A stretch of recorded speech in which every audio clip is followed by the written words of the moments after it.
Yes, I've fond memories of Cheedale. It's a lovely little village in the heart of the Derbyshire Peak District. I got to know it well when the railway modernisation plan, known to most people as the Beeching Cuts, were underway in the 1960s. That was just before I retired. Although the line was on the list for closure, at the time Cheedale had become quite a busy place. The main line from Manchester to Derby was being upgraded, and a lot of traffic was sent over this secondary route, even though there was only a single track between the stations. The result was that the line had to be kept open 24 hours a day, and I was drafted in as a relief signalman to help out old Bert Stevens, the regular bobby. In those days, of course, we had proper summers. The sun rose early in the morning and shone continuously almost till bedtime. My favourite shift, without a doubt, was the early morning one that started at 6. The first train I had to deal with was the 6:35 all stations to Derby, and it acted like an alarm clock for many of the villagers.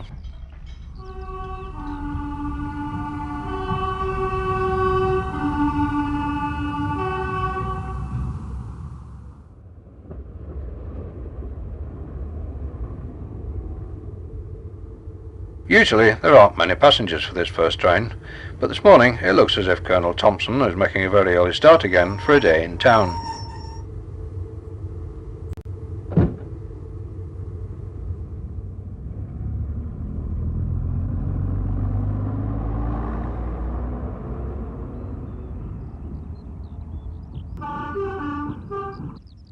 For Matt Kirtley at the village stores, the first train heralds the start of his day, and his son Jimmy is often sent up to the station for the morning papers.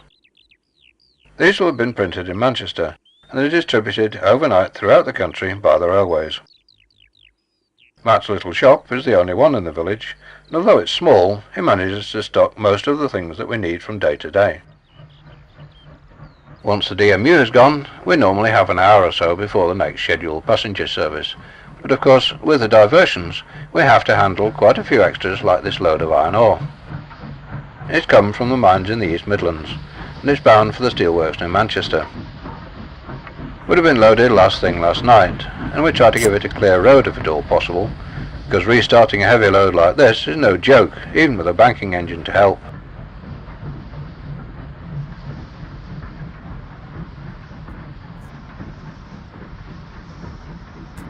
A long delay here would mean they'd be late clearing the section, and that could cause all the subsequent workings, including the passengers, to run late for most of the morning.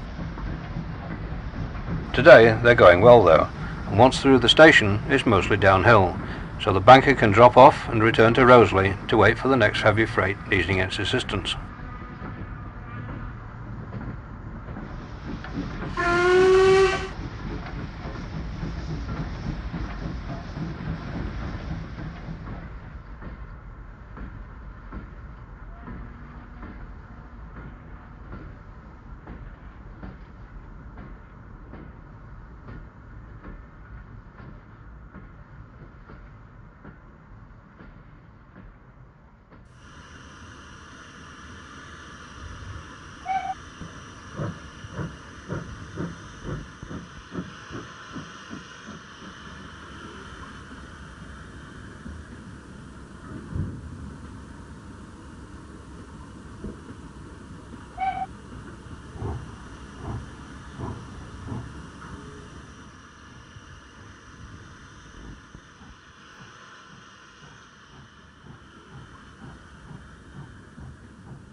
"7:30, and the early morning commuter trains from Derby and Manchester both arrive about now, so the station becomes a fair hive of activity until we get them on their way again. We all try to make sure they're not delayed, because apart from our pride in the job, we haven't that much time before the next train is due, and that will be the Blue Pullman.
The Blue Pullman's a non-stop express, mostly used by businessmen. It's the flagship of services to come when the main line upgrading is completed, and it's time to do the whole run to London in just over 3 hours, so woe betide anyone who slows it down.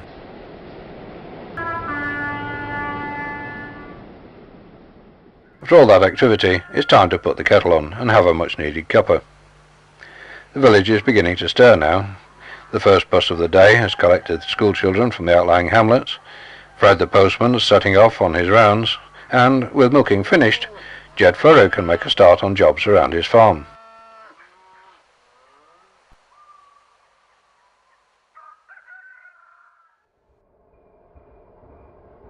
The railways carried vast amounts of coal, both for their own use and for industrial and domestic consumption. We often get a train of empties ahead of the next service train. It's returning to the mines in the East Midlands, and despite its length, we'll have to put it into the lay-by siding for a while so the passengers aren't delayed.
This train of empties is really an added complication, at a time when the station is about to become fairly busy again anyway.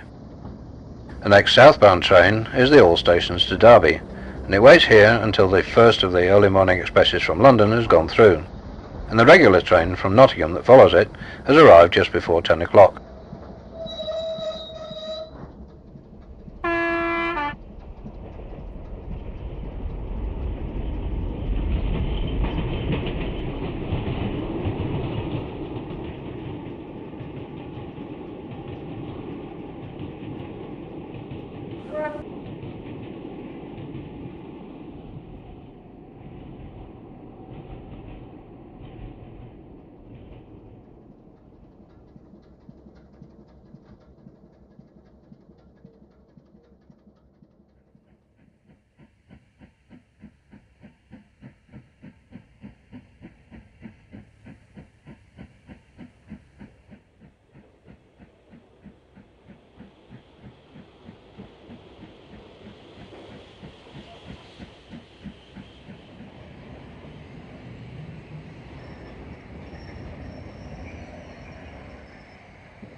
soon as the passengers have gone, we need to clear the yard and get the train of empties out of the siding and on its way again, as it'll soon be time to expect the pick-up goods.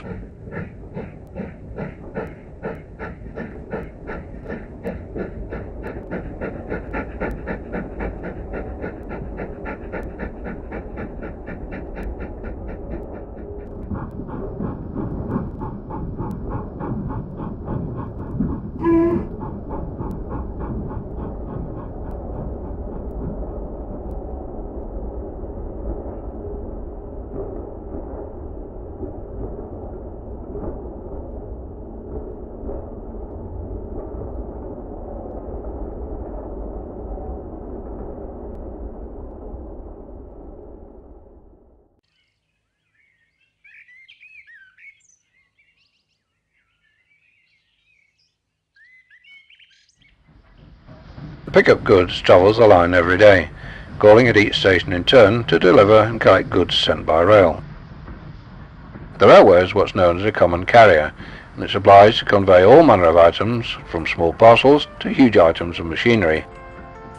It's not the fastest means of transport, of course, but when the line closes, everything it carries will have to go by road. Normally, the goods isn't due out until after the express to Leicester has gone through at about 1:45, but today we've got a steam special arriving about then, so the goods will have to wait a bit longer. The goods doesn't have a fixed path in the timetable, so it's fitted in between the passenger trains. Once they're in the yard, the crews shunt the wagons and vans into position for unloading, and assemble the empties ready for departure. I see they've got a new trailer for Jed Furrow on board today, so they'll have a bit more shunting to do, and they might be glad of the extra time. And Joe Black's getting in a load of coal for one of his customers, now that the price has come down a bit for the summer. By now Joe, he'll leave it for a day or two before he bags it up for delivery, hoping for some rain to make it weigh heavy. But I think he'll be disappointed. It looks as though the warm weather is set to continue for a while yet.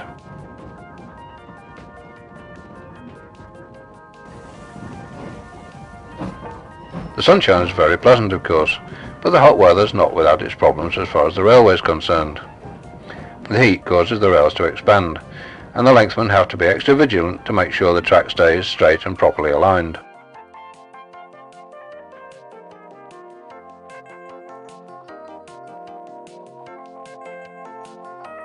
With the steam locos, there's also the hazard of lineside fires, especially if the crews have got a reluctant boiler or they're pressing it a bit hard. At least that's a risk that's reducing with the change to diesels. Not that everyone welcomes the change, of course. It's changing the whole face of the railway as we know it, and a lot of us older hands don't care for the new system. We're too set in our ways, I suppose. There's even some of us who can still remember the old company days of 40 years ago. I was reminded of this the other day, over a pint with Sam Johnson and his mates. I'd asked him how he was liking his new DMU, now that he'd been through the conversion course, and had been driving them for a while. Well, these diesel units were very nice indeed to work on, but give me the old steam anytime.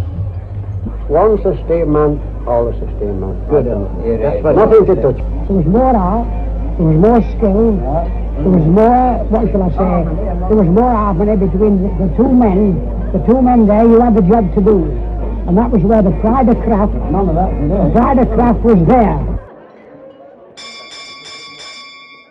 Anyhow, enough of this nostalgia. That sounds like the northbound Pullman's on its way. And the steam special's due soon after that, so we'd better get busy.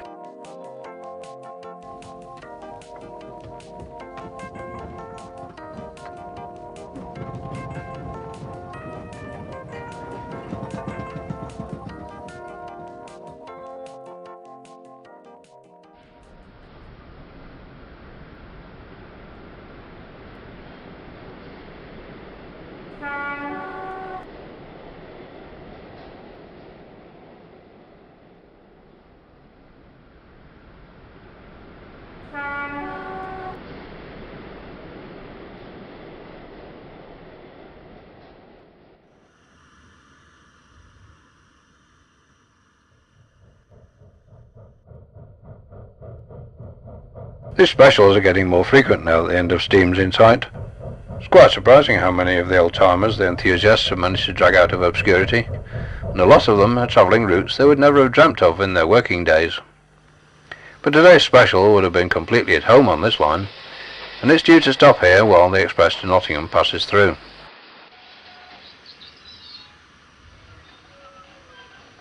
Usually this is still hauled by steam, and it's normally followed by a steam-hauled freight train, so there'll be a lot of activity to keep the photographers happy.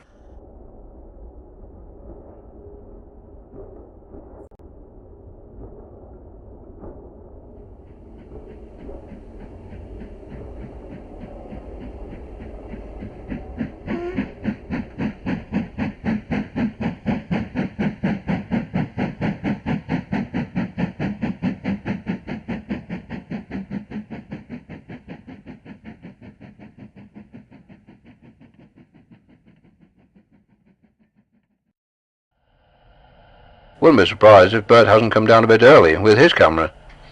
He's been the regular bobby in this box for years, and is due to relieve me at 2 o'clock. He's as keen on steam as any enthusiast, and of course from up here we've got a grandstand view.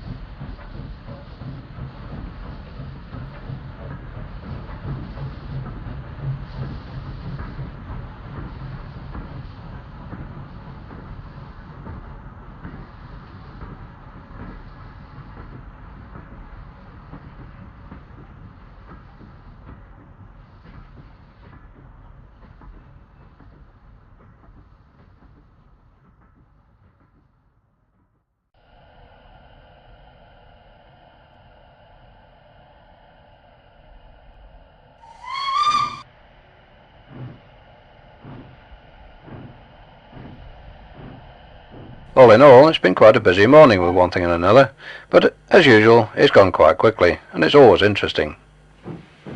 I know this line will be closed when the main line upgrading is completed, but by then it'll be time for me to retire. Aye, it's been a good life. I've enjoyed every minute of it really, and I've had a lot of good workmates over the years. Oh, that looks like Bert coming up to take over the box, so if you'll excuse me, I'll be getting my things together and be on my way.